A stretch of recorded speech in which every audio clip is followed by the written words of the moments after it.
Hi, I'm Will, and this is Rudy. We're from Joviac, and you're watching Antichrist magazine.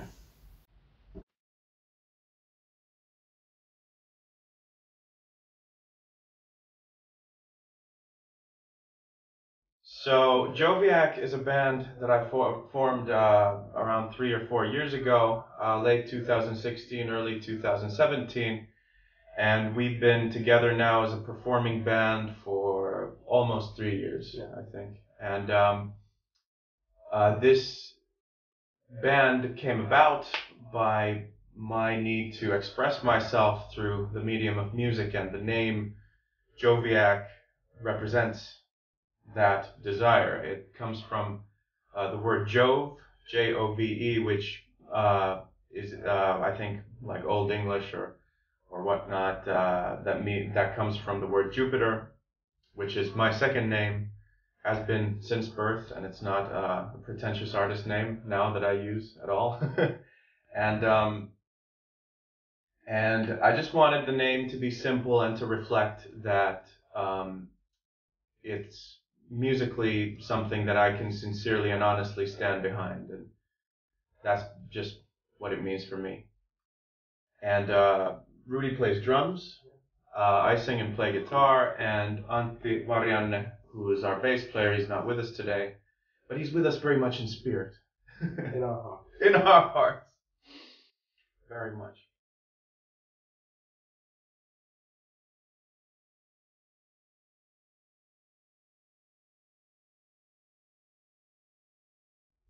Well, I've been going to school via my computer, via internet, and being home mostly. I also had my drum recording setup put up properly at last once because I just for once I had time for that. And yeah, I've been mostly at home and recording some drums as a session player. I've been surprised at how remarkably little my life has changed because of Corona. It's I mostly, like before Corona, I worked half and half from home, and now just been working from home, and basically my life has just changed in the way that my weekends are just much more boring because every place is closed, obviously, and whatnot. Although now, last Monday, the government has started reopening bars and everything, and I think we're gonna go to some tomorrow when our ex-live guitar player and the person who mixed our new album, Janne Korpela, has his bachelor party. Yeah. But I haven't been to any yet, and it remains to be seen how this reopening affects the Corona numbers. But Finland's looking pretty good now. I think yesterday we had 0 new cases in the whole country, and it's pretty reassuring. If there's one thing that I've been proud of in how Finland has tackled this extraordinary time, it's probably the fact that every time it's come time to restrict people's basic rights, like going out or curfews or anything like that, the government has always been very reluctant to take action in any way that would limit people's lives. So, for example, in other countries around Europe, at least I think Hungary, they basically abolished the free state, or their democracy has changed a lot. So it's been reassuring that this government hasn't been power hungry in the same way. I started writing the album in August 2018, and it was mixed and mastered, ready August 2019, so it took a year. Exactly. year. Yeah, exactly 1 year. We recorded drums in Jyväskylä at Electric Fox Studios, which was awesome, and probably will visit that place again. Although Finland is filled with great studios, so of course we'll be looking at what other options are present. But at least if I'd have to name one place, if we had to go record something right now, I would probably pick that place. And I recorded the guitars here at home, actually just right there, and vocals as well. And bass was recorded at Janne Korpela, that guy who mixed the album, at his house and or apartment rather. And yeah, it was a really easy, or as easy and stress-free as these processes can be, in my opinion. Yeah, it went really smoothly, and we bounced around demos from each other and basically arranged and wrote the album pretty ready before we even went to studio, so it was, the recording was least problematic, in my opinion at least. Yeah, because well, the only thing we needed like a proper studio for was the drums, because in my opinion you can't rival like actual good drums recorded in an actual good space. Yeah. So that's the only thing we really needed a proper studio for. And yeah, so for that we had to have all the song structures and everything done. So yeah, it was pre-planned very much from the beginning. And yeah.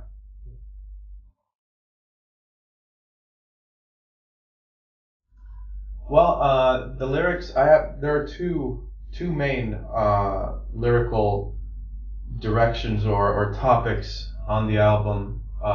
One is, your basic personal struggles and hurdles you have to overcome in life, and the other being like my views and critique on the current kind of political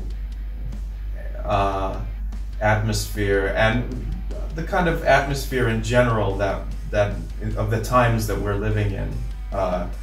It feels like people are at each other's throats, and everyone's so polarized in their trenches, and there's no shades of gray. Everything feels like you have to be either with or against, or there's nothing in between. So it certainly feels like I have a lot to say about that matter in lyrical form, but I try not to get too preachy, where I'd be telling the listener what to think and whatnot. I'm a big advocate of people doing their own thinking. That would be great. So it's just my views on the situation. And Black Mirror and Decay are examples of the kind of more political direction, and the rest are more like personal struggles to do with anxiety, mental illness, and life in general. And yeah, a lot of the songs are really personal to me.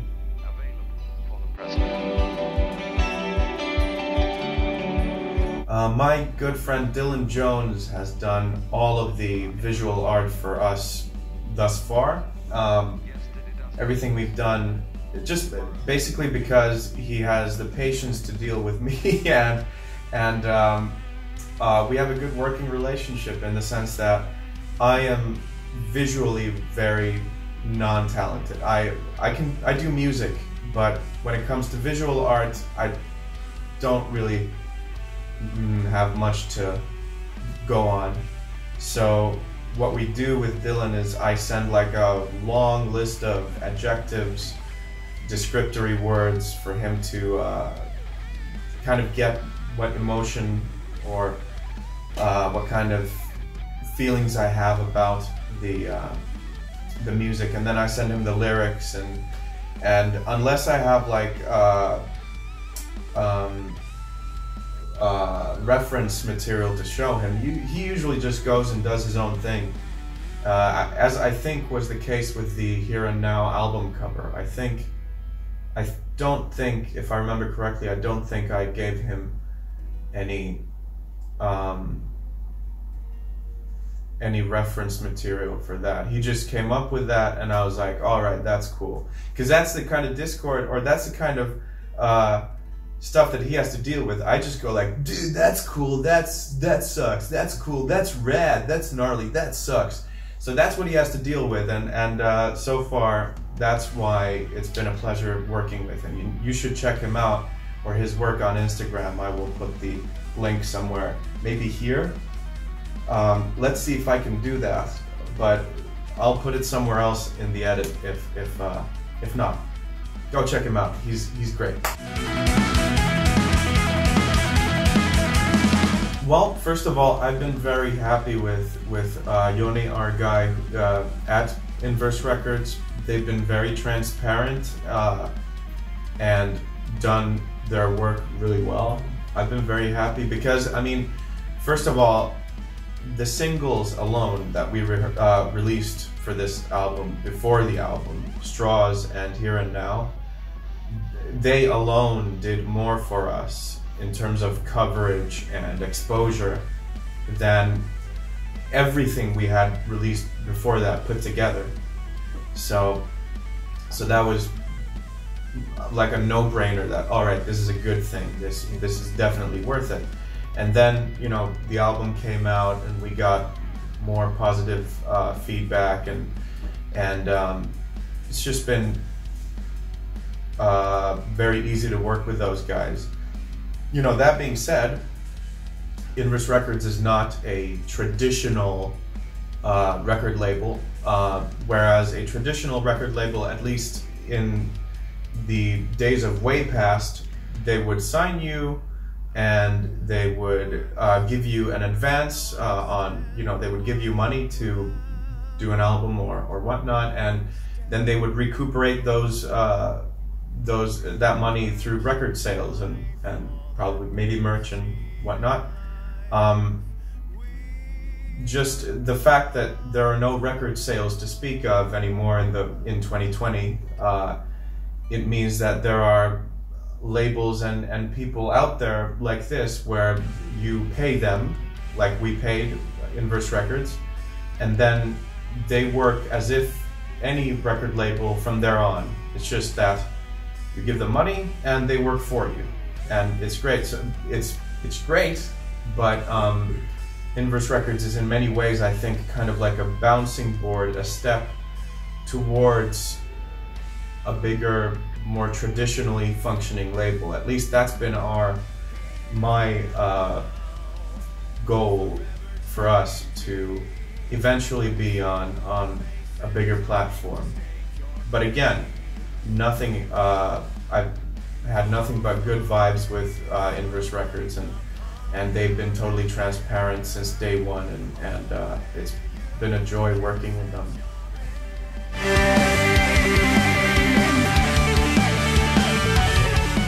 Well, it really helps, especially on marketing and promoting your music, since I don't think any normal person doesn't have a network like them, or even time or resources for, you know, promote their own music alone. At least we don't have that. No way. So not even like all the people that are in the band. We no. And you know, they know how to do that stuff because we don't, and that's what we paid for them for. And it's really different for a band to release their album or single or whatever via some company who knows what they're doing and what you should do and what you shouldn't do and when you should release and all the social media stuff. But it's been really, you know, good for us. And yeah. Yeah, I mean, I think it boils down to the fact, or at least it's my opinion, and I know I'm not alone in this, that you can't do everything by yourself. You need people and a good team to help you grow, help you go forward. And whether that team or that someone is a label or a PR agency or you know, just a company that an agency that just does that. Yeah. So whether it's any of those is besides the point, but you do need someone. And personally, I always saw that someone for us as being a label or a record label. And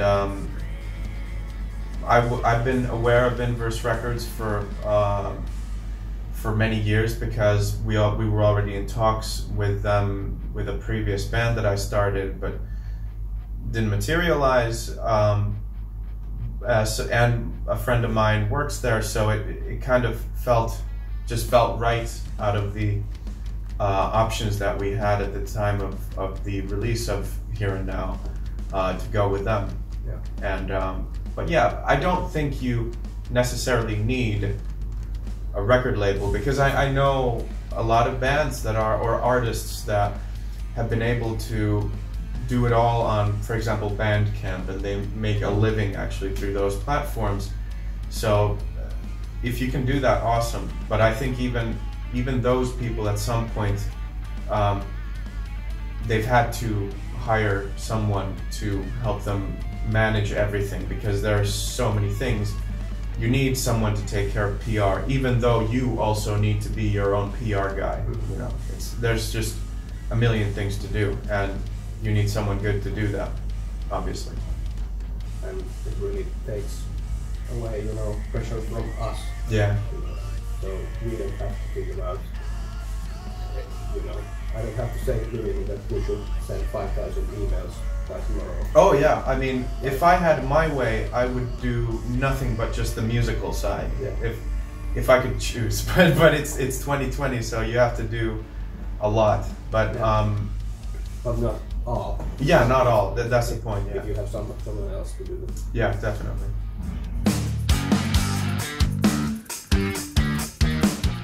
So we were really fortunate compared to so many bands that when Corona came and the restrictions came, we only had our record release show really like set in stone. So that was the only thing that really got affected, which is postponed now to September 19th, if I remember correctly, 19th of 8th. No, 18th of 9th. Yeah, sorry. My bad. There you go.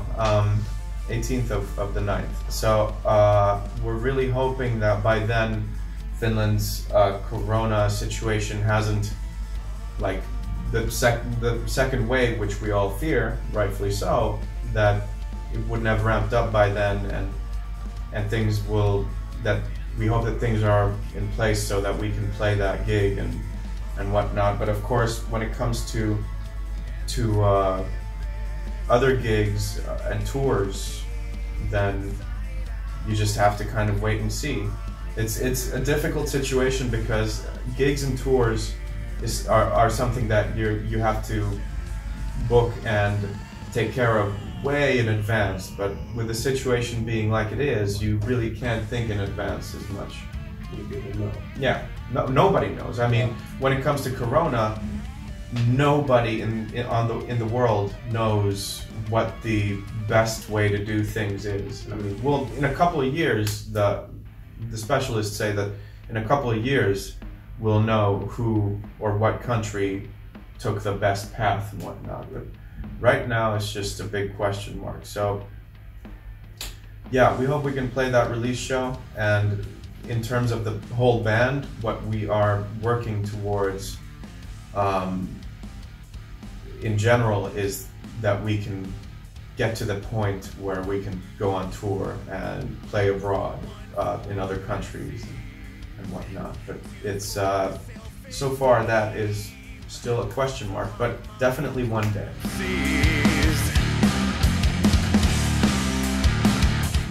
I don't think we had any so-called fails.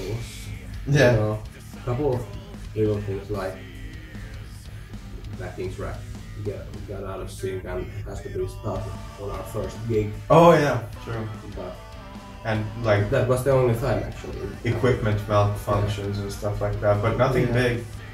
I mean, I think that the most Spinal Tap moments that we've had are, you know, the situations that every small band goes through at some point, where you play a show to a basically empty bar or whatnot. But I mean, you take it on the chin and you move forward. It's kind of, I think it's part of like paying your dues. Like I think everyone goes through that. Yeah. Unless you're a weirdo and you get signed right away. That just doesn't really happen to someone like us. So. But yeah, I think our Spinal Tap moments are still in the future, and here's hoping that they won't be as terrible as Spinal Tap's was, because we don't want to lose Ruby.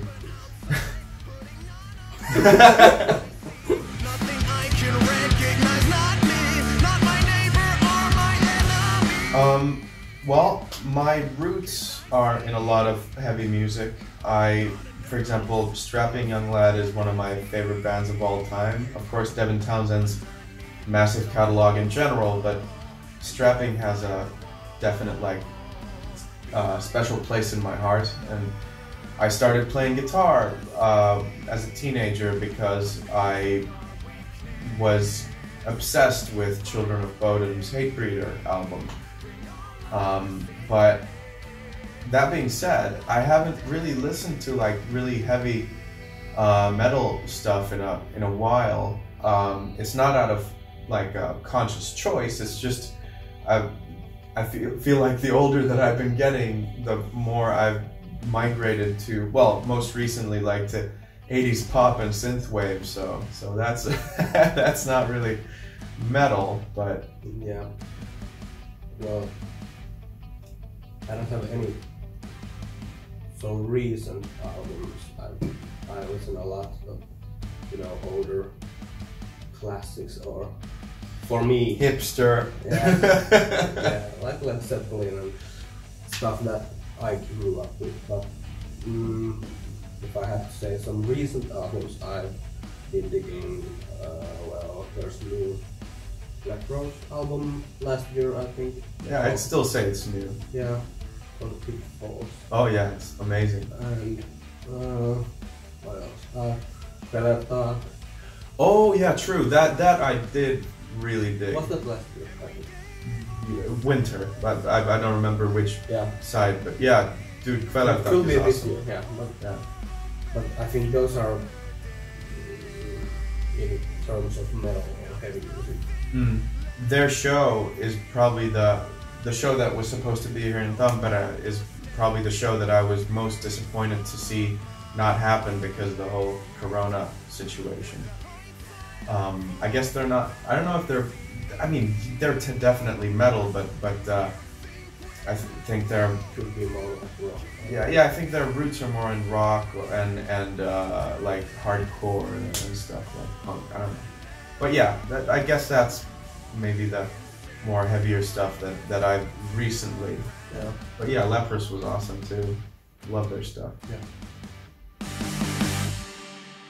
Underneath it all. All right, so right now it's today it's June 5th, and currently I'm trying to use this whole Corona situation as productively as possible. I've given myself a window of time this summer, June, July, and probably August, to just try and write as much music as I can. And if everything goes as planned, knock on wood, then we will have an album's worth of material by fall, and then we can arrange it together And then one thing that I wanted to change in how we've approached making an album in the past, because when we made Here and Now, when the songs were done, when they were written, we pretty much just practiced them on our own, and then we entered the studio or started recording.